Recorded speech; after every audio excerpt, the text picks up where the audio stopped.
Jew Lily looked at the plate, then ran and grabbed a second full bowl of rice. This time she was smarter about it. She used her spoon to scrape every last bit of the sauce, mixed with minced pork and fermented black beans, onto her rice. It was incredible. That blend of meat flavor, heat, and rich sauce, mixing with the hot rice, was absolutely heavenly. She patted her full belly. "Boss, this stir-fried pork of yours is out of this world. This is the best stir-fried pork I've ever had. No contest. Thanks." An 88 yuan dish gets praised to the sky, and the boss can't even throw in a "glad you enjoyed it." Right as she was grumbling, her phone rang. She looked at the screen. It was Nana. The second she answered, Nana's voice came roaring through like a machine gun. "Oh, you're still alive? Did that shady boss kidnap you or something? You haven't replied in over 10 minutes. If you're being held hostage, cough twice." Joe Lily wanted to crawl into a hole. "I'm full. Gotta go." So embarrassing. Imagine the old Catholic Church was black. The Reformation aimed to turn it white. England's reform was half-hearted. They only turned it gray. But these Puritans thought even white wasn't good enough. They wanted it transparent. They urged everyone to break away from the Church of England and follow their way. "I'm nearby. Send me your location." "I'm coming over now." Jew Lily didn't bother explaining. She just dropped her location in the group chat. "I'm seriously fine, believe it or not." Just a few minutes later, a white Mercedes pulled up outside the shop. A girl with short hair and perfect makeup stormed in like a gust of wind. It was Lily's best friend, Nana. When she got a clear look at the boss's face, she froze. This boss is way too handsome. Life was hard. The real kicker was that their kids were starting to speak Dutch. They could see the next generation losing their English identity. It really stressed everyone out. What were they supposed to do? They couldn't just stay there forever. Just then, they heard that England was setting up colonies in North America. The territory was English. Everything had to start from scratch. For these Puritans, it sounded perfect. They could keep their English identity while building an ideal society based on their own beliefs. But there was one problem. They had no money. Ships, food, weapons, none of that came cheap. So they found a few merchants in London to invest in them. Here was the deal. The merchants' company would pay for everything. The ship, the supplies, all of it. The Puritans would go over, work, earn money, and pay off the debt. They'd have to work for 7 years. After 7 years, they'd be free. Then they could do whatever they wanted. Build their ideal society or whatever. Now the money problem was solved. They still needed a permit. To set up a colony, they needed the king's approval. The king outsourced this business to a few companies. For example, the Virginia Company could issue that permit. You might wonder, can't we just charter our own ship and go? Why do we need a permit? No, that wouldn't work. Everything had to go through the company. And the destination was predetermined. If you went somewhere else and started developing land, it would be illegal. No one would trade with you. How would you survive or grow? That's how it was. Anyway, these Puritans had all the legal paperwork.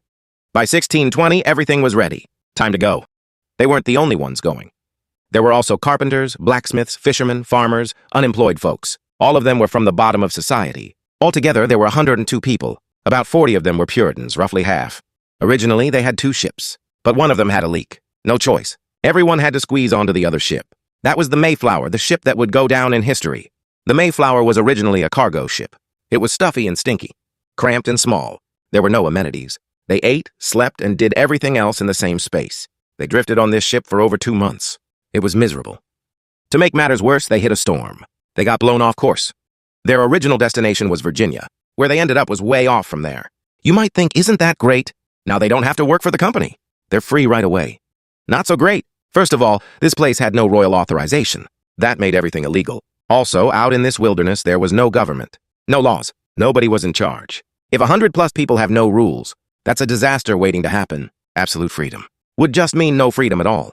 If chaos breaks out, nobody survives. But not everyone understood that. Besides the Puritans, there were still dozens of others on the ship.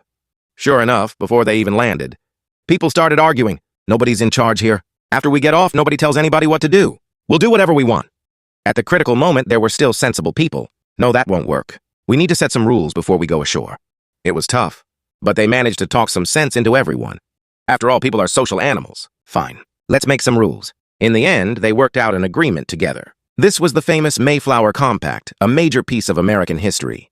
But the original copy of this famous compact has been lost. Several versions have been passed down. Basically, it says, "We call on God to be our witness.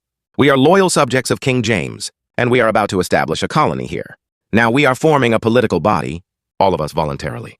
In the future, there will be specific rules, and everyone must obey them. In the end, 41 adult men signed it. Women and children didn't need to sign. The men would handle this.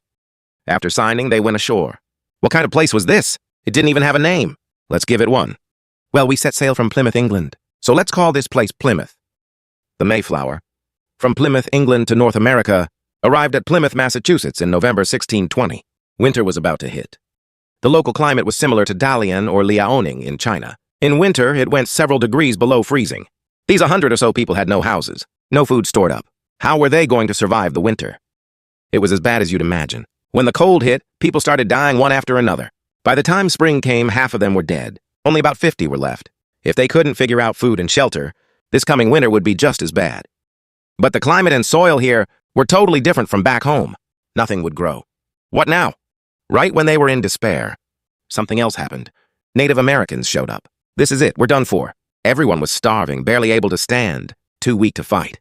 They watched a few Native Americans carrying spears walk closer and closer. Everyone's hearts were in their throats.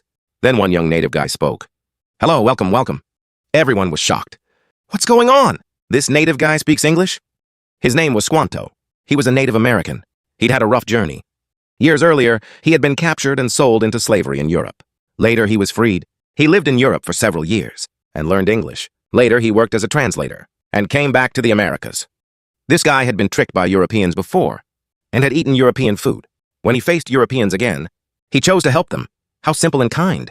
Squanto and his Native American friends taught these English people how to farm. These yellow things are corn kernels. When you plant them, put a fish in the hole. The corn will grow great.